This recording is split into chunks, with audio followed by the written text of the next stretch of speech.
ثقافاتنا منصة ثقافية من ألمانيا ترحب بكم للتحدث عن ثقافاتنا.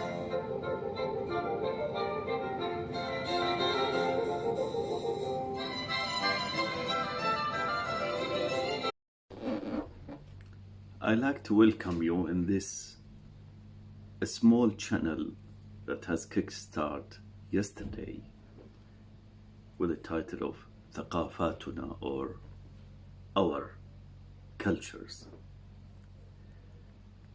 It's a cultural platform broadcasted from Germany, where I live now. With you is Dr. Muhammad al-Zikri al-Qadai. A few days ago, me and a few other writers have published a book, an edited book by myself, with the title of التصوف الذي بيننا ومعنا. In other words, Sufism that is between us and with us. Why? Why did we go into this effort to write this book? For two main reasons.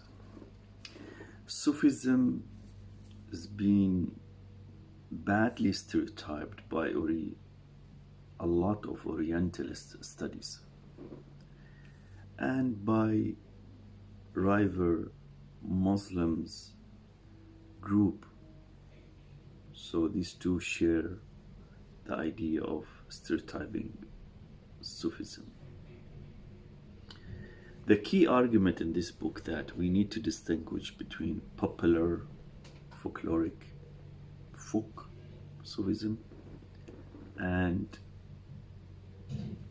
legalistic, Islamic legalistic or Sharia, التصوف الشرعي, in opposite to التصوف الشعبي or populist or folk Sufism.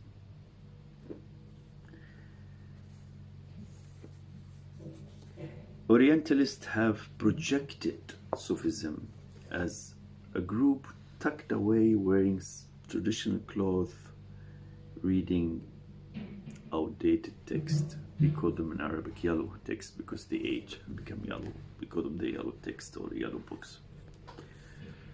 So they are living in the past, reciting poem of Maulana Jalaluddin al-Rumi, and they just were and sing with music, and they know nothing.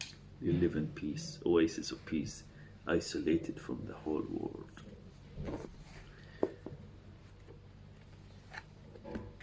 I like to say that one of the key and important creed to be a Sufi, Shari, is to believe in الصوفي ابن زمانه ووقته.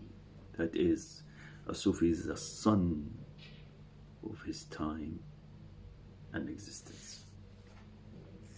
You cannot be a Sufi if you are not a son of your time and your place. It's impossible. Encountering the other is a very important concept to Sufism. What we refer to in Arabic as suhbah. And it all started when the great Prophet of Islam went to his friend Abu Bakr and told him, I am emigrating out of the city of Mecca to Medina. And the answer was as-suhbah, as-suhbah, as-suhbah, Ya Rasulullah. The companionship, the companionship, the companionship, O Prophet of Allah. Since that uttering between these two, the Shaykh in the character of the Prophet and the Murid in the character of Abu Bakr, that concept was incepted in the imagination of the Sufi. So as-suhbah is a very important creed to Sufism. So it's not only that I am a son of my time, I also have to establish companionship with people in my time and in my surrounding. The third creed, لكل مقام حال. For each plateau that you pursue in your life, the plateau of love, the plateau of reflection, the plateau of being kind to the other. Each plateau, there are so many plateaus or maqamat in Sufism, requires its accompanying ecstasy, state of feeling, emotions that is reflected on the Sufi as he experienced climbing up these different plateaus until he reached the annihilation in God. Al-fana'u fillahi. So how could a Sufi, if he is isolated, tucked away from his time, without establishing communication with individuals around him to create a suhbah and to experience the plateau of encountering the other Sufi of the same group, the feeling and the reflection that a person as a Sufi get by encountering members of other Sufi groups, other religious groups, non-religious groups, all that reflects and create some kind of feeling and reflection and thinking, and all that being a son of your time, companionship, the feeling that you get in different plateau, all that is part of the road towards Allah. So in all that, Sufi always asks himself, where is Allah in all this?